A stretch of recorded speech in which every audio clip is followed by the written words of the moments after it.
The gentleman is recognized. Thank you, Mr. Speaker. I rise in strong support of my bill, H.R. 342, the Cost-Sharing Accountability Act, and I thank my colleague, the gentleman from Oklahoma, Mr. Lucas, for yielding.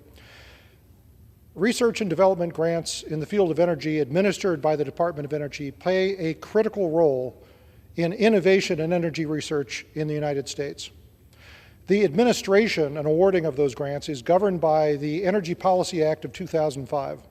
Among other things, that act requires the DOE to impose a cost share on the recipients of those grants. That cost share can be as low as 20% in the case of research and development grants, or as high as 50% in the case of commercialization and demonstration grants.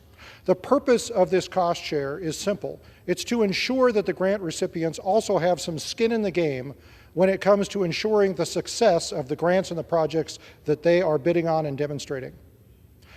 Several months ago, the Investigations and Oversight Subcommittee of the Science, Space, and Technology House Committee held an oversight hearing in which we investigated the occasions on which the Department of Energy had waived those cost-sharing requirements on grants that it had awarded.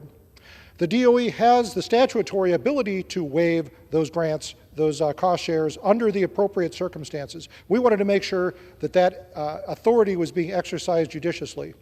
Although we found that the DOE was appropriately waiving those cost shares under those circumstances, we were very surprised by the lack of transparency in that process, and equally surprised by the difficulty with which the subcommittee had in acquiring the information about how often the DOE was waiving those cost shares.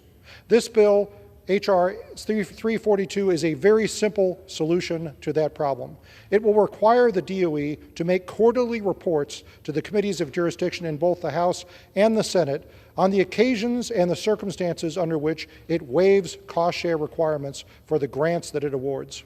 This will enhance Congress's ability to exercise oversight over the DOE, but equally importantly, it will impose greater transparency into this process for the parties that apply for these grants, and it will demonstrate the circumstances under which the DOE would consider waiving those cost share requirements. Mr. Speaker, this is basic good governance. It's an oversight bill. I hope it's something that we all, on both sides of the aisle, can support, and I would like to thank my co-sponsor, the gentleman from Illinois, Mr. Foster, for his leadership on this issue. I urge adoption of H.R. 342. I yield back.